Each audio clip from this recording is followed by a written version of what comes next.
She told me that people like us, they will be coming for us. So I asked her which people and why would they be coming for us. She said that we know too many things. So there are people in time to come that will be coming for us, coming to kill us. Hello again, people of Earth, people of St. Lucia, my country where I'm from. My name is Anita Joseph.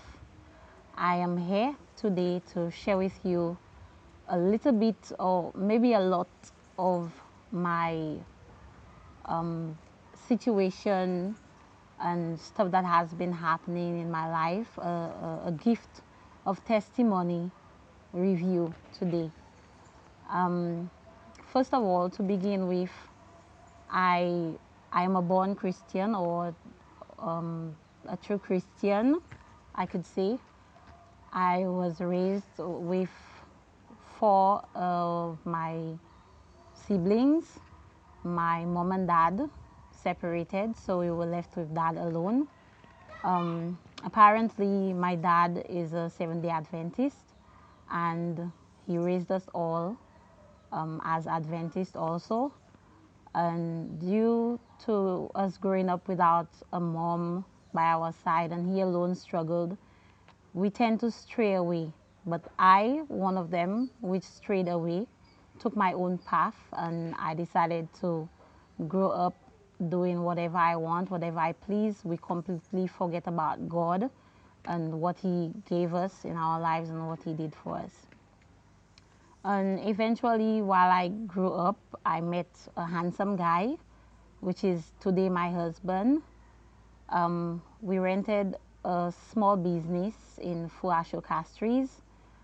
And since I had that shop, things just changed drastically. Knowing that I strayed away from God, having that shop was a difficult thing for me to go through.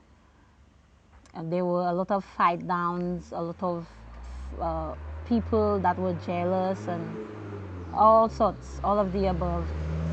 Then eventually, I had a friend I used to tell of what used to happen to me in that shop, and things I had to be going through, and things they used to be dropping by. And I myself fell into the idea of going to Obiaman house and to ask for assistance, to do other things, to keep the business going. And at first, I thought it was okay. I thought it was good. I felt so pleased in what I was doing. Eventually, going back and forth to Obiaman house, I myself became so deep into it. I started to practice it on my own because I was tired of paying money to always get things done for me.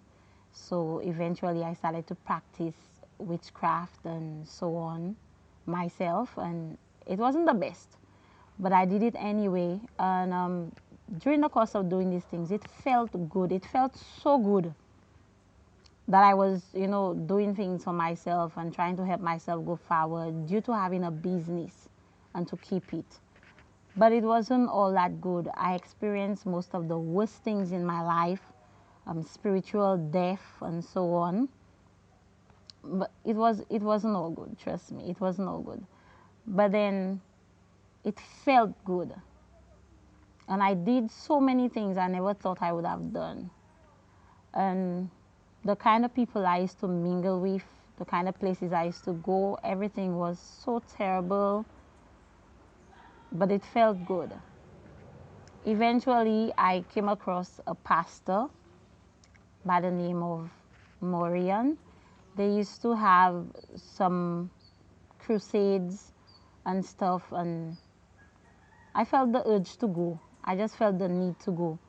But all the time, it wasn't just me. It was the Holy Spirit pulling me away from these things. But yet, I used to shut it out. I used to shut it out and always pretend, I am hard-headed and feel like what Satan was showing me was so much sweeter. So I used to reject the Holy Spirit calling. Then afterwards, I felt that God was calling me. I used to have dreams, reoccurring dreams, that things that would be happening, the tragedies that would be coming upon us if we didn't turn to God.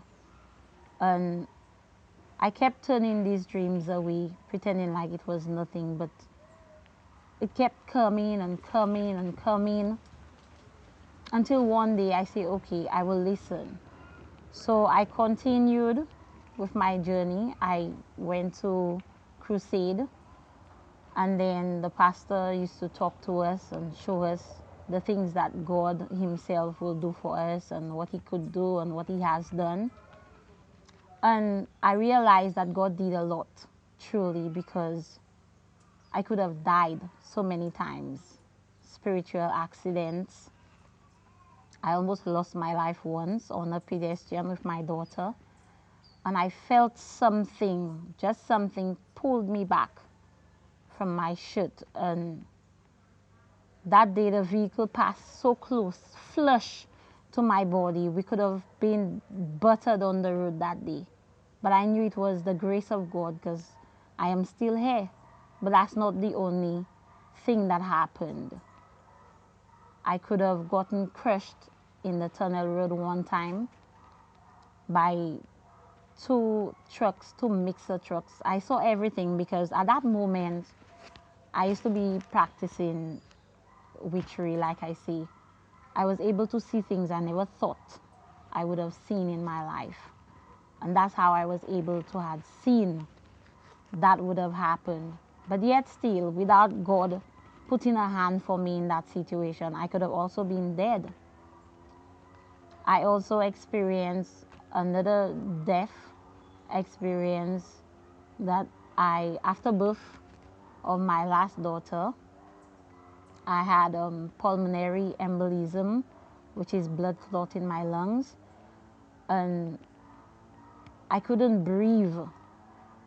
But I remembered praying. I prayed so hard, I prayed so much, and I even thought God wasn't hearing me. I said, but God, what did I do so much? I don't want to die and leave my other children behind. I don't want to leave my family behind. And I prayed and I prayed and I prayed. I almost thought he wasn't hearing me.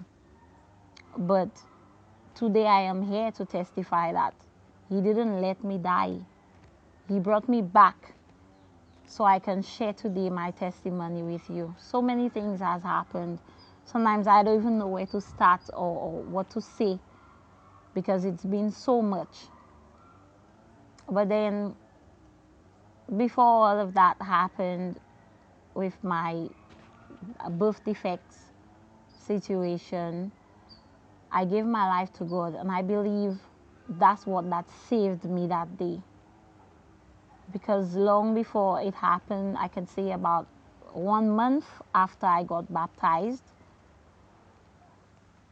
is when everything changed for me. Everything changed tremendously. My life became so much easier. All the things that used to transpire never happened.